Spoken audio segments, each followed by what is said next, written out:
Money's a really weird thing. So should we have a price on pollution? And when we take a look at money, it's really strange. It's a little bit like a language. Communicate the value of something. It's a lot easier than bartering or trading every time you want to get something. We put the value on really weird stuff like the price of land. To rent here, it's really super expensive. We came up to an agreement. We assess the value and you can move in if you want to.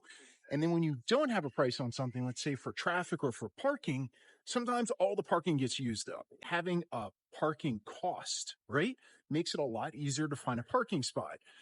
Sometimes we don't want to pay for stuff. When it comes to pollution, that's the big problem that we have. So right now, we don't really have a lot of prices on pollution.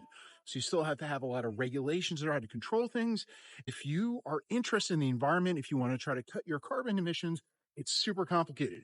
How much carbon comes from a banana versus an apple or a steak or a slice of chicken?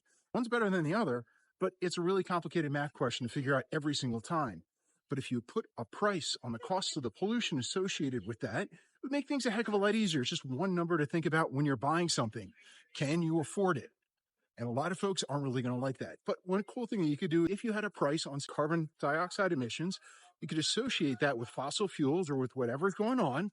And then when you go out and you buy something, it would be a little bit more expensive. And when we buy stuff, the stuff we typically buy is called basket of goods, and it'll change over time with inflation.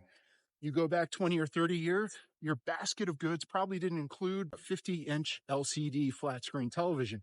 They were crazy expensive. But as they got cheaper, we just go to Walmart and you buy it. When things get cheaper, you buy more of it or bigger things. When things get more expensive, you might buy a little bit less of it. And that's the interesting thing.